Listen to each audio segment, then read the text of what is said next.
You're listening to the Small and Supercharged podcast with Ria Freeman, episode 30.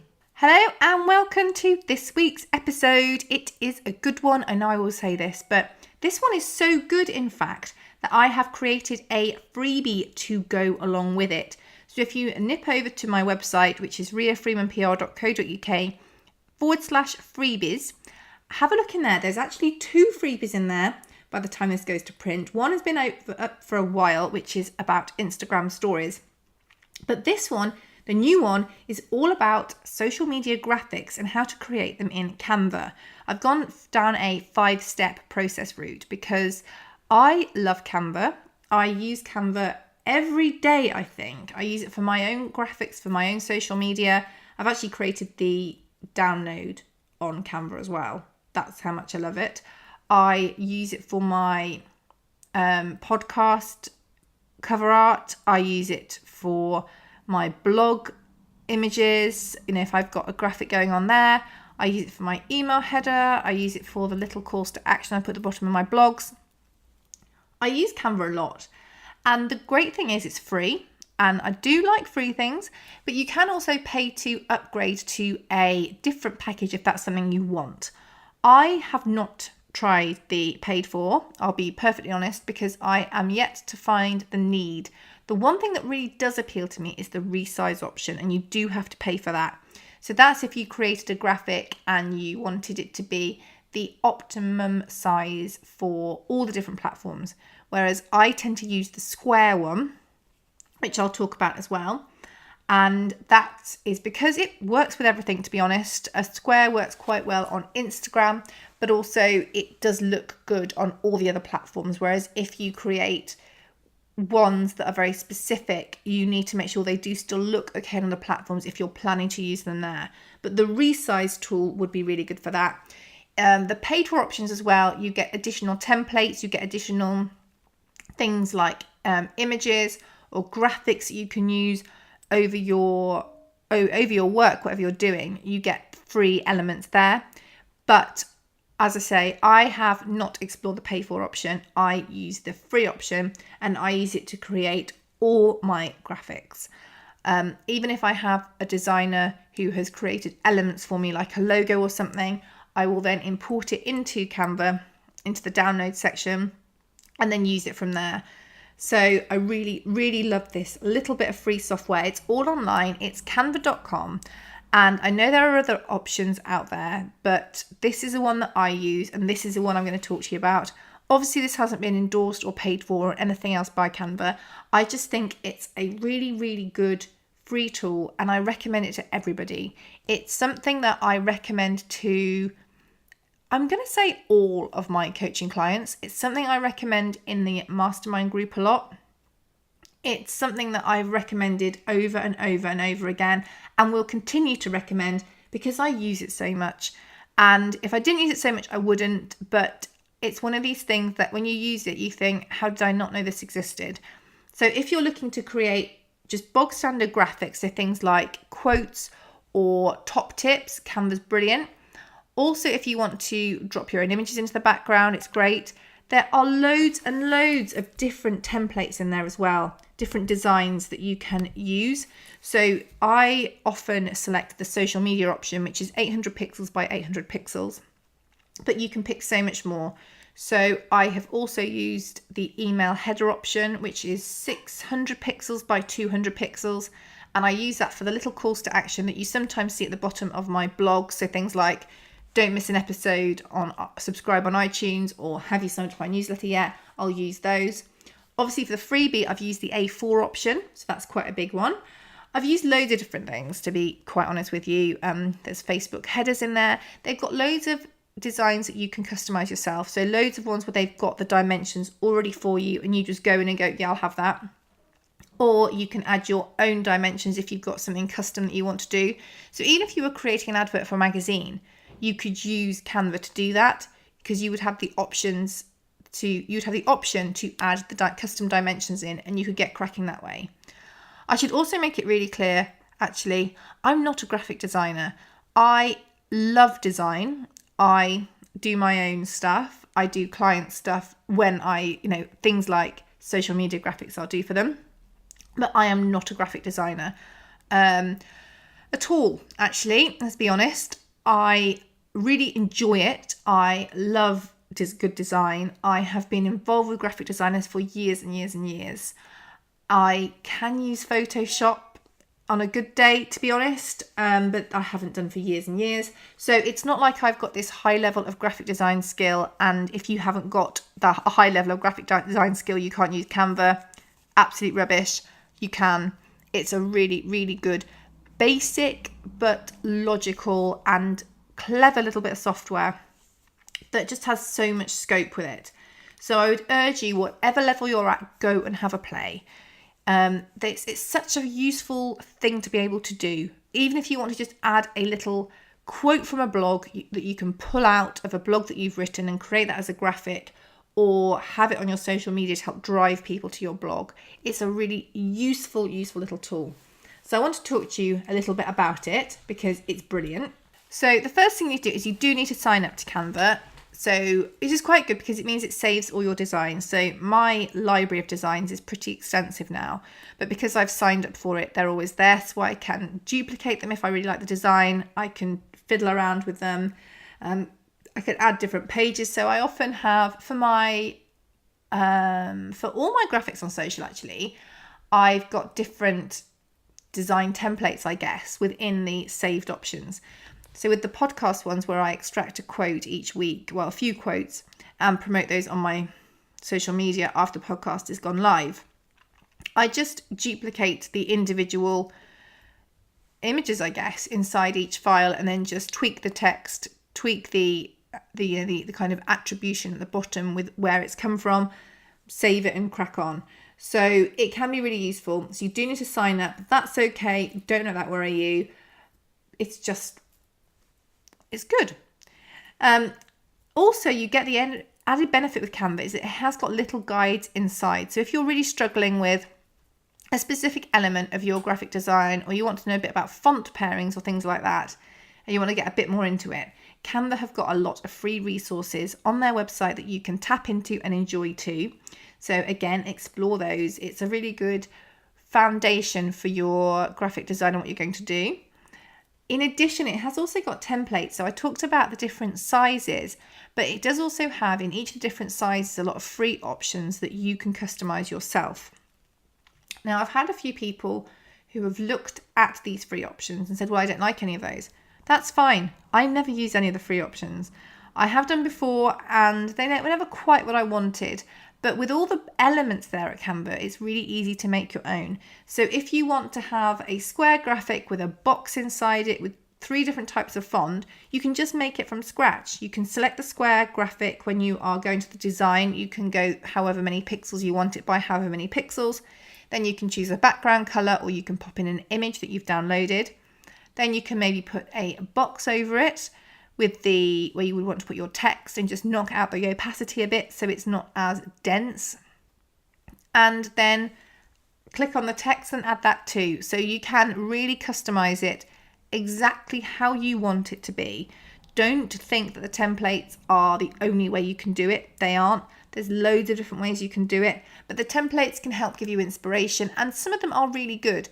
Some of them are really lovely. They can help inspire you. They can put you on the right track, or you can just customize them, and then you've got your own really nicely designed bit of artwork for whatever you want to do using their templates. So let's say that first of all, we have picked our design.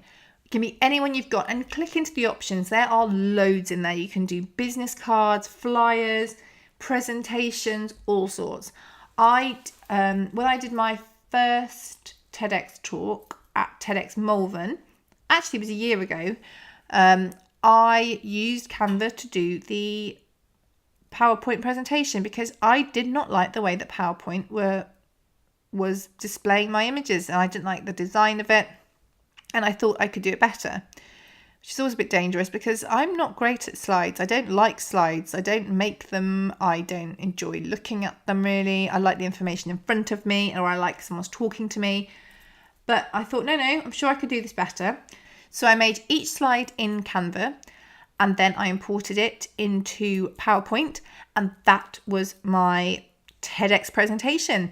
Also, when I went to the Farm Business Innovation Show, I did exactly the same. I did it all in Canva and then put it into PowerPoint, or even might have been the Apple version Keynote. I can't remember now, but I did it that way because I wanted to design it how I wanted to design it. I wanted to use my fonts. I wanted to use my images in the background. I wanted to use my specific colours. I didn't want to be hindered by someone else's design.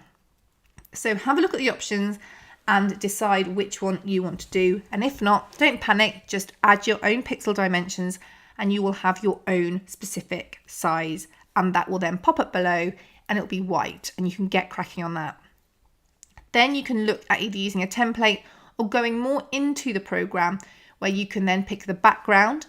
Now this can be a solid colour or it can be a pattern if we're going from scratch. And again, don't think, oh, none of those colours suit me. You can pick the exact hex code that you want to use.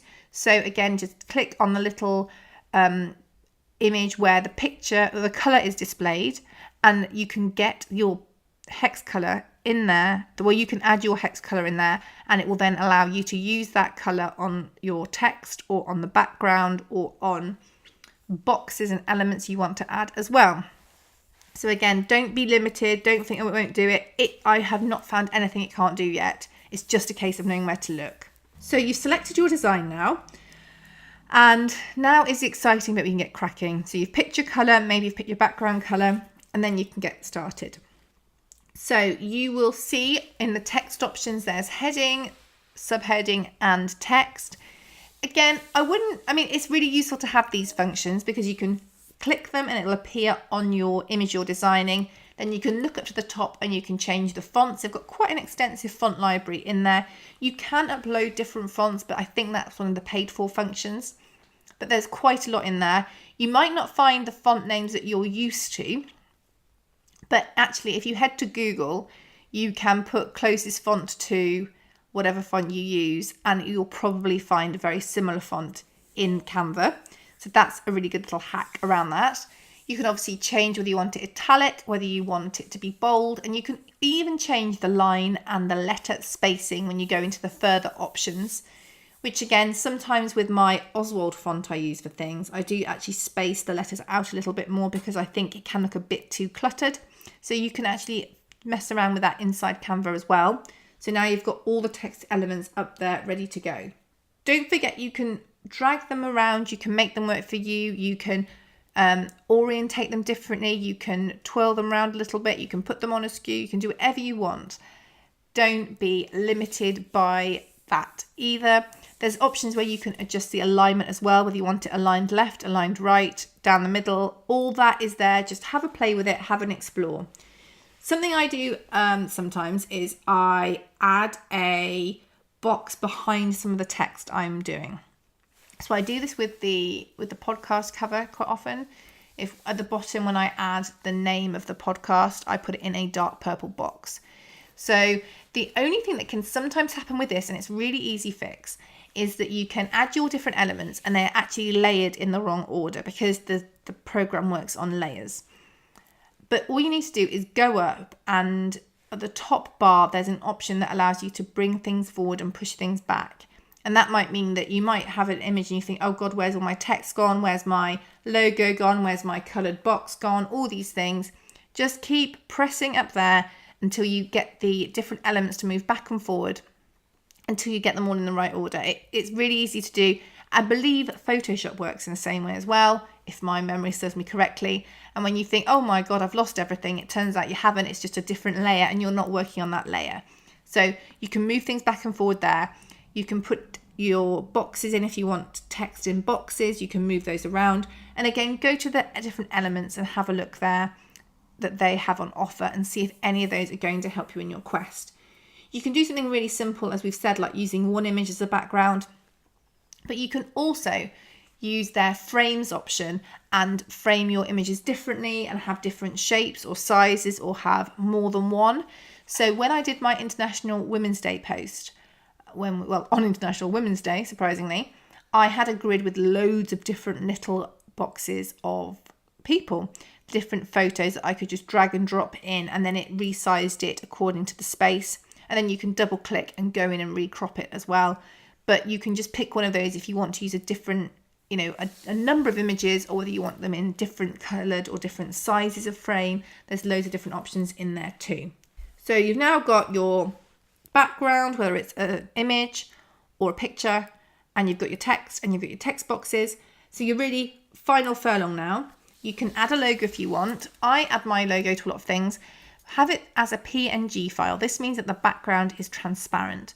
And if you just add this to the download section, you can drag and drop it across whenever you fancy it.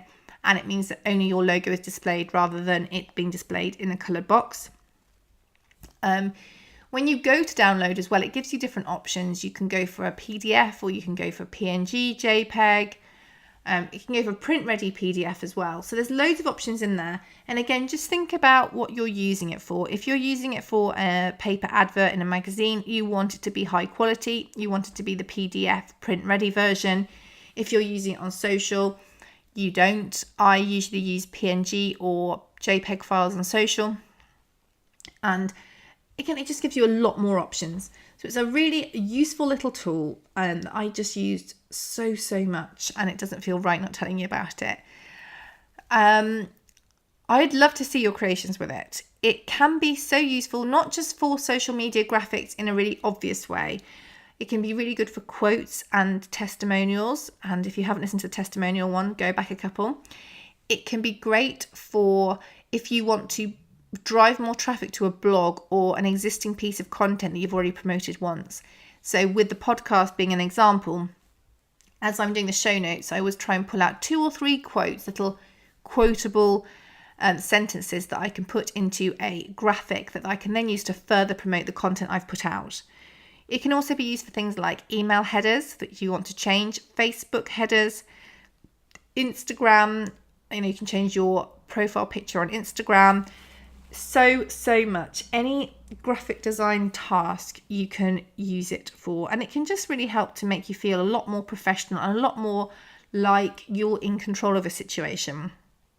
I do work with graphic designers, and I work with some really talented ones, but when I just want something done quickly, or I want to have a quote put up or something like that, it's actually really easy to do when you've got all the elements. When the graphic designer's done the work and they've chosen the colours, the font families you're using, all the stuff that makes a brand identity really work.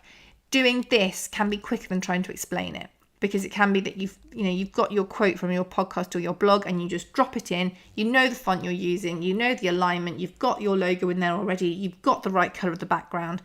You can download it and have it uploaded by the time it would have taken you to write the email, briefing the graphic designer. So I don't see it as a replacement for graphic designers whatsoever.